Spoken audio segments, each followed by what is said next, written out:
दोस्तों, शंकर भगवान से जुड़ी हर चीज का कोई ना कोई मायना जरूर होता है। ठीक इसी प्रकार उनकी जटाओं से बहने वाली गंगा के पीछे भी एक बहुत महत्वपूर्ण कथा है। आपकी जानकारी के लिए बताता हूं कि गंगा नदी पहले पृथ्वी पर नहीं थी, वह स्वर्ग लोक में बहती थी। ऐसा क्या हुआ कि जिसकी वजह से गंगा मैया को पृथ्वी पर आना पड़ा? आखिर इसके पीछे की कहानी क्या है? तो गंगा मां को शास्त्रों में देवी कहा गया है। भगीरथ नाम के एक प्रतापी राजा थे और वो चाहते थे कि उनके पूर्वजों को जीवन मरण के दोष से मुक्त कर दें, और इसीलिए वो चाहते थे कि मां गंगा को धरती पर आना होगा। उन्होंने अपनी इस इच्छा को पूरा करने के लिए मां गंगा की तपस्या की और उनकी तपस्या से वो प्रसन्न भी हो गईं।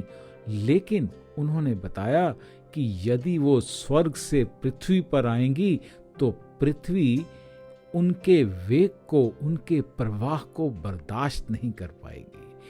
ये बात सुनकर भगीरथ विचार में पड़ गए कि मां गंगा को धरती पर लाना कैसे संभव होगा। भगीरथ ने फिर भगवान शिव की तपस्या करनी शुरू की और उन्हें अंत में प्रसन्न भी कर लिया।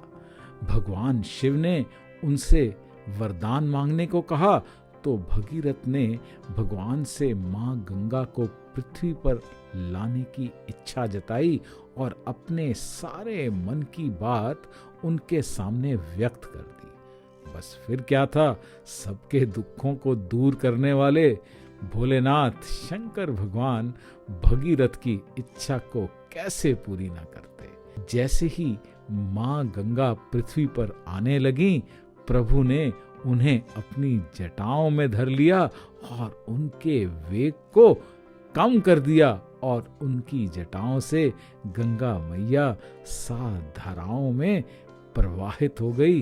दोस्तों, क्या आप जानते थे कि भगवान शिव की जटाओं से गंगा क्यों बहती है? कमेंट सेक्शन में जरूर लिखिएगा, जरूर बताइएगा। ओम नमः शिवाय भी लिखिएगा, हर हर महादेव भी बोलिएगा।